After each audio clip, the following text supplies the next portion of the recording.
Is it really worth it to get in your car and head on over to your local record store? I think so, and I'm going to show you what I found. Chris Profi, musically obsessed. Chris Profi, musically obsessed with vinyl CDs and cassettes. Chris Profi, musically obsessed. Oh yeah! So I actually discovered and found a new record store. And I guess it's really not that new. He's been there for a couple of years, but for whatever reason, it's just kind of flown under my vinyl radar. So here's the deal.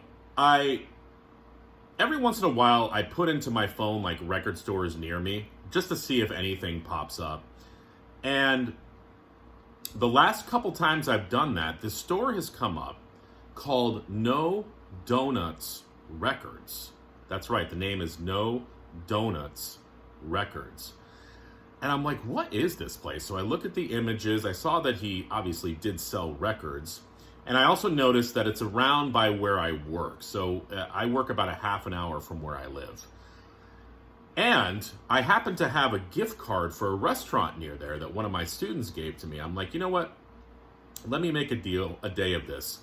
It's worth it for me. It's fun for me. I'm going to get in the car. It's like a little adventure, a vinyl adventure, if you will.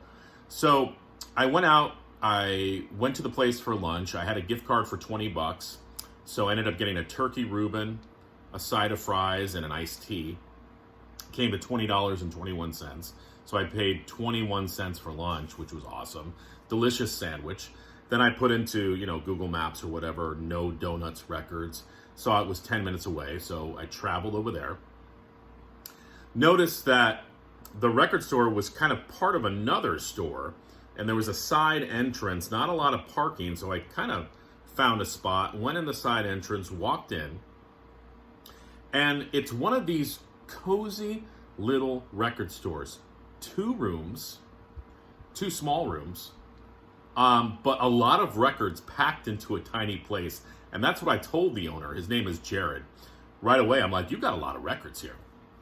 And he was such a nice guy. Greeted me when I walked in, asked me sort of what I was looking for, kind of gave me a little tour of the building, and said, listen, if you have any questions, let me know. And he kind of just, let me dig.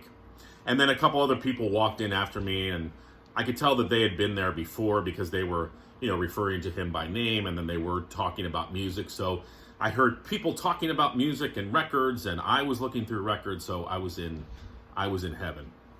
So it was worth it for me to go out, get in my car, travel 35 minutes, and find this place out. And he ended up giving me a great deal on some stuff. So I want to show you what I found. And the first thing I looked at was sort of behind from where I was standing, and there was a bunch of records in crates. Nothing was really labeled, but it was pretty much in alphabetical order. So I've been on a Rush kick lately, and I'm looking for a good copy of Signals. So I went to the R's and found some Rush and found Signals. It wasn't in the best of conditions, so moved past that, and then I found Grace Under Pressure. Now, I've been looking for this album as well, and it was in great condition. An early press of this album. I opened it up, checked out the record, and I was like, wow, you know what? This is great, in great condition. And I hadn't listened to this album in so long, I'm like, you know what? I'm picking that up. And then I wanted to go to this other crate section because he had told me that that's where a lot of the punk and the rock was in there. And then I noticed there were a bunch of cassettes on the ground. And some of the cassettes were not labeled. So I'm like, well, how much for the cassettes if it's not labeled? He said $5. Okay. So I found this. Kiss Killers on cassette. And I look at the actual cassette and I'm like, I've never seen something like that. Realized that this was a pressing from Holland. And I already know that this is kind of one of those albums that's a little bit hard to find. And I'm thinking, probably a pressing on cassette from Holland is maybe even a little harder to find. So I'm like, all right, cool. I'm going to hang on to this. Maybe he'll sell this to me for $5 too. We'll see. So then I started looking through the other bin, and I come across Husker Du's Candy Apple Gray. I love Husker Du. I never see Husker Du anywhere. And this was one of their Warner Brothers releases. Looked inside again, perfect condition, had the original insert inside. I'm like, yes, I'm picking that up. Looked around the record store. He had some other stuff too. Like he had a first pressing of Circle Jerk's Wild in the Streets. He had a first pressing with the hype sticker of the Dead Milkman's Big Lizard in My Backyard. I kind of passed on those. They were a little expensive, and I know why. Those are hard records to find. Maybe someday I'll pick those up. So I go up to the register, and, he's ringing me up and stuff. He's like, listen, I'll throw this Kiss cassette in for free for you. I was like, all right, cool. Thank you so much. Really excited about that because, of course, like a lot of us, I looked this up on Discogs, and it's probably about a $25, $30 cassette. So I thought that was really cool. And I'm sure that he knew it was worth more than $5. But here's what's cool about local record stores. Not all the time. Especially ones that you go to for the first time. They want your repeat business. And it's sort of a gesture of like, hey, between music collectors, I'm going to give you this deal, and I'm hoping you come back at some point, and I definitely will. So just in that one trip, I got Rush, Husker Du, and a Kiss Killers cassette. This was free, okay?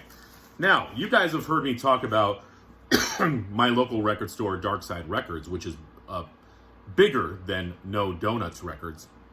And every time I go to Darkside Records, I always find something.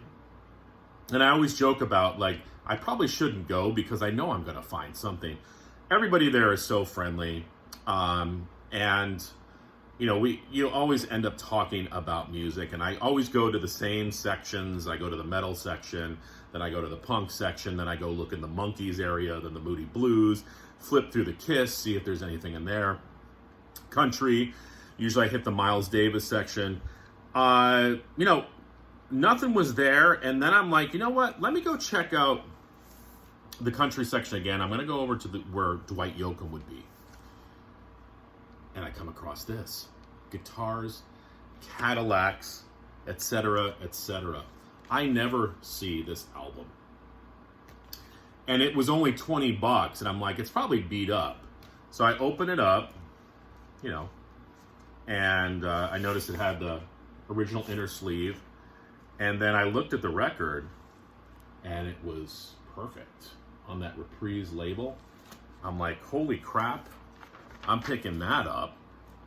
And then, I just happened to be over in the G's, and I see the Guess Who, and I'm a big fan of the Guess Who. I mean, Burton Cummings, to me, is one of the greatest vocalists ever. So I look in there, and I find Road Food with the hype sticker. And the hype sticker says, this includes the hits Clap for the Wolfman, which is great, and Star Baby.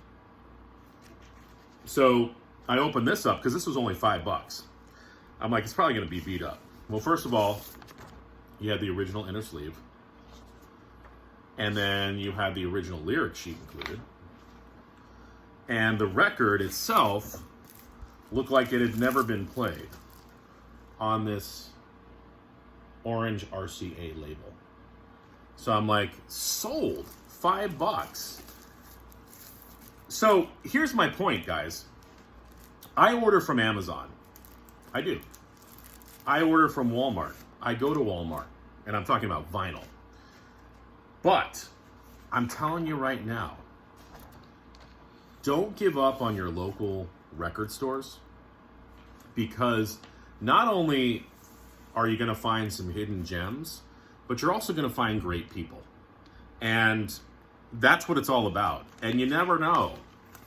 You might come across some deals along the way. And even if you don't, driving and the adventure is as fun as what you find. All right? So enjoy the rest of your Sunday, everyone, and head on out to your local record store. Bye.